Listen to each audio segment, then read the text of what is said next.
Excellent. Well, thank you for joining us for a day in the life. As we've walked through this time, one of the things that we have tried to make possible is for you to be able to hear the stories of people around you, in different circumstances, different situations, people who are part of our family and part of our community. And today we have Annie with us. Really excited to be able to hear your story and kind of your experience as you're going through this. So Annie, if you would just give us a little bit of a picture of your circumstance, what you do, and kind of where you are. Yeah, sure. First, thanks for having me on here, Chris. And this is such a unique time and unique situation for everybody. I'm very grateful to even be able to work, to have the technology to do what we do, and to even have like somewhat of a similar routine. It's been huge through this. So I teach third grade, and it's been very interesting to walk through this with everyone. So before this, we were working, and kids were doing their own work on Google Classroom, and now we've moved towards like live teaching. So we're pre-recording lessons. We are Zooming with them. The mute button is key when you're Zooming with 8-year-olds. But it's been very interesting because as we've walked through this in the classroom, like you can get a sense of where kids are. You can get a sense of how they're feeling, if there's something going on. And with this, from being so far away, it's so hard to be able to know what's happening in their life or at home. Everyone's situation, again, is just so different.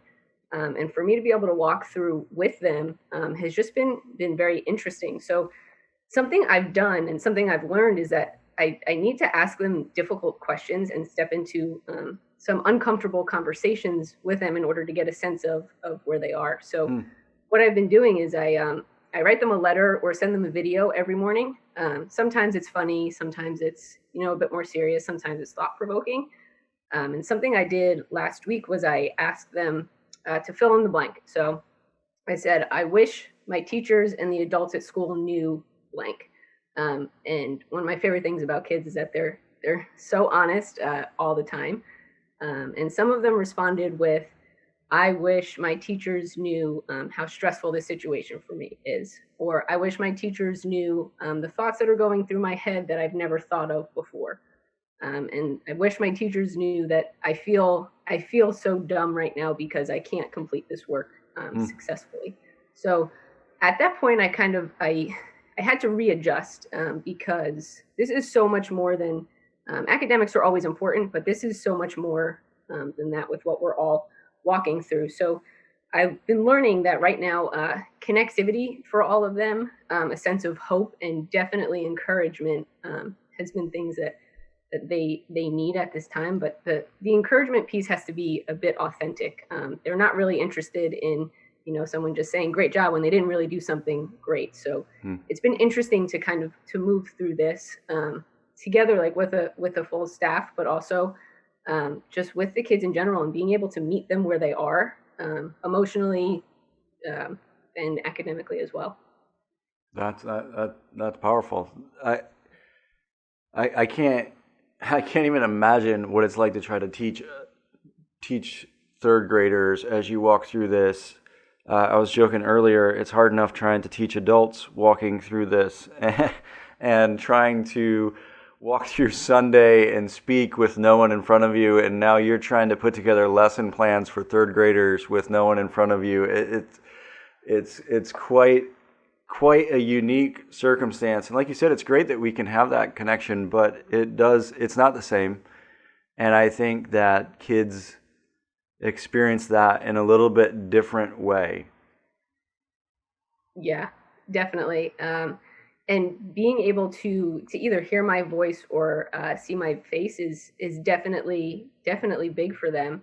But learning through a screen, and even from the parents' perspective too, where now either like a mom or a dad is not just mom and dad, they're also teacher too. So this is everyone all together having to adjust to such a different style of learning, and something that's so important in their life. Yeah, that as you talked about that, you talked about the importance of connection, and it's interesting It's interesting that you bring up the idea of hope, because for those who study this next generation, one of the things that they've found is that when you look at the millennials and the previous generation, they had a tremendous amount of hope. They thought they were they thought they were the best thing that ever happened to the world, some people would say. But then this generation is very much the opposite of that and really struggles with anxiety. That they, even if you look at the music, it's switched from very hopeful to I mean, one of the most popular songs over the last couple of years is the song "Stressed Out," and it's literally teenagers singing about how stressed out they are, and they're teenagers. It's remarkable. And so, as you're walking through this with these kids, how are you doing that? How are you creatively creating connection, both for your students, but then also in your own life? What does that look like for you as you work to stay connected? Oh, right. So this time, I've had a huge opportunity to spend more time reading, and really being able to dive deeper and to grow my faith. I typically, like, before this happened, I love doing like all the things. I love being, busy and going from place to place. But with that, I definitely used to just take my time with God and just use it as like a checkpoint. Like, okay, I did that this morning, and now I'm moving to the next thing. Whereas now, I'm able to really go deeper, and I'm able to read the Bible reading plan in the morning. I can listen to you and Anthony later on in the morning, and I can let those passages sift throughout my day, instead of just waking up saying, okay, I did this, and then moving forward from that. This has also been a huge time of healing for me, where everything has slowed down. So different unresolved emotions definitely come back to the surface, and it's all those emotions that that make you like cringe, that you never want to dive into those places. This, I've learned, has been a huge opportunity to do that. So something I've been doing is going back and listening to old series and old sermons. And I'm currently rewatching the Waitlist series. I think we did that last spring. Yep. So looking forward to like forgiveness. And it is definitely not easy, but it's going through those areas of my heart that I have been neglecting to look at over the past couple of years. And our past always comes up into our future. So this has been, it's not easy to do, but it is definitely an opportunity to start dealing with that. And just with dinner groups, being able to see the same group of girls every week, and being able to just be reminded that we're not walking through this alone, that we are all here. All our situations are so different. They're all unique. But we're here to support each other. We're here to pray for each other, and just that we're not alone in any of this. That's awesome, and really leads into my next question, which is what has your experience of God been like through this? I think you mentioned we're experiencing so many emotions as we walk through this, and so how has God spoken into that? What has your experience been like through that? Yeah, I think our culture, at least I feel this way, is I love to help, and I want to be there physically. And when you see people who are struggling, you always want to be right there with them. And this is a time where that's a bit restricted.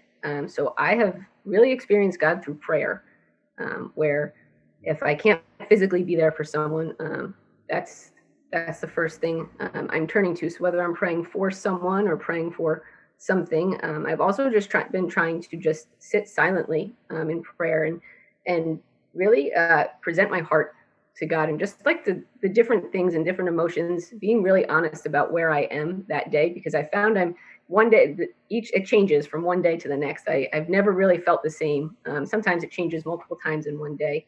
But just trying to sit in the silence and just being able to feel his love and his peace, and that just continually being reminded that he does care, and he does want us to bring these things to him, and that within all of this there is something, he has something for us, and it's bigger than our circumstance.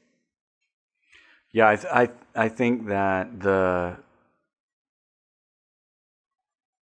what this has done for the prayer life of those who are part of our family, it has just been remarkable. And I think it's just driving home the reality that sometimes we think, well, I need to be active in order to help. And we underestimate the power of prayer. We underestimate the importance of that in our experience of God. We underestimate it in our ability to love other people and care for other people. And it's just that's really, really powerful. So, well, thank you so much for sharing with us and jumping on with us here. It's great to see you again. For those of you who don't know, Annie's a huge part of our First Impressions team and making sure that people feel welcome and at home as they visit with us on Sunday mornings. And so great to see you again, and great to hear your story and how you're experiencing God. So thanks for joining us. No problem. Thanks for having me. Thank you for joining us as well, and we will see you soon.